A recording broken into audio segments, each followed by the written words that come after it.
Целта на овој протест денеска е да укажеме на потребата од реално согледување на општествените околности и на потребата од обезбедување ефикасен пристап до правда за сите граѓани на Република Македонија без оглед на нивните различности. Во вторникот собранието почна да расправа по новиот пакет уставни измени, помеѓу кои што има амандманот 33 со кој што се регулира бракот како заедница исклучиво помеѓу еден маж и една жена и се зголемува бројот на претенички гласови потребен за регулирање на односите во областа на бракот, семејството и вонбрачната заедница. Во неколку наврати министерот за правда рече дека во целост се испочитувани забелешките на Венецијанската комисија. Кога станува збор за амандманот 33, тоа едноставно не е вистина. Во своето образложение, владата само наведува дека комисијата забележала дека државата е слободна во дефинирањето и заштитата на бракот. Да, тоа е точно. Меѓутоа никаде не пишува дека подигнувањето на оваа заштита на уставно ниво е правно целосно непотребен чекор, како што рече Венецијанската комисија, ниту пак дека истополовите парови имаат иста потребна од правно регулирање како што тоа го имаат различно половите вонбрачни парови.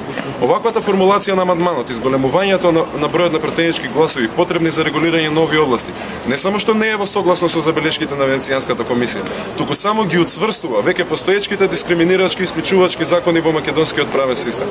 Сосема друго прашање пак е начинот на кој што беше донесена новата формулација. Во Република Македонија со двотретинско мнозинство од претенички гласови се регулираат суштинските прашања за територијалниот интегритет, суверенитет и функционирањето на државата.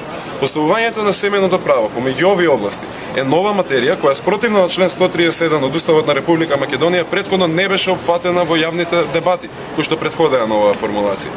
Тоа значи дека владата уште еднаш се обидува да воведе материја за која што претходно не е дискутирано и уште еднашка се обидува да го промени уставот исклучиво согласно вредностите на сопствените политики, а не согласно мислењето на стручната и научната јавност која што се уште се нема изјаснето по ова прашање. Исто така, посебно загрижува дека истите претеници на кои што претходно им пречеше ваквото постапување на владата, сега нема никаков проблем и едноставно гласаа за овој дискриминирачки уставен амандман.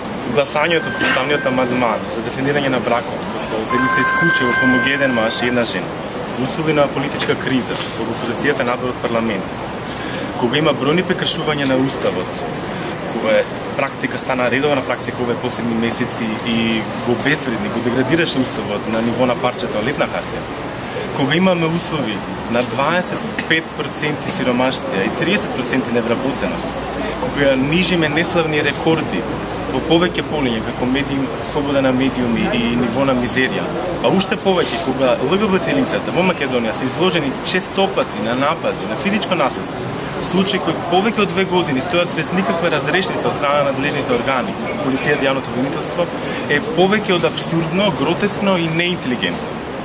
Јас би сакал да им порачам на предлагачот на измениве и на претениците дека ова битка им е однапред изгубена, затоа што нас не има насекаде. Нас не има правници, економисти, политичари, бизнисмени, трговци, продавачи на пазар, чувари, уметници, професори, студенти. Нас не има македонци, албанци, турци, срби, власи, роми. Нас не има стари и млади. Историјата сведочи за тоа дека правдата секогаш била на страната на обесправени. Така беше во случајот со борбата за правата на жените, така бе и случајот во борбата за правата на црнците, така и во нашиот случај. Нашите победи, колку и да се мали и нечујни, се од колосално значање, затоа што тие сведочат за енормните количини на гнев, на бес, на револт, на лутина, на страх, на срам, кои ние ги имаме почувствувано. Тие ги символизираат нашите болки, нашите трауми, нашите повреди кои ги имаме искусени. Ке дојде ден кога ваквите политики на дискриминација, на исклучување, на опресија, на угнетување, на уценување и уплашување ќе бидат срушени еднаш за секогаш. Ке дојде денот кога овие настани ќе сведочат за тоа како граѓаните на Република Македонија учеа како да бидат политички активни и општествено одговорни. Ке дојде денот кога ние, граѓаните, ќе победиме.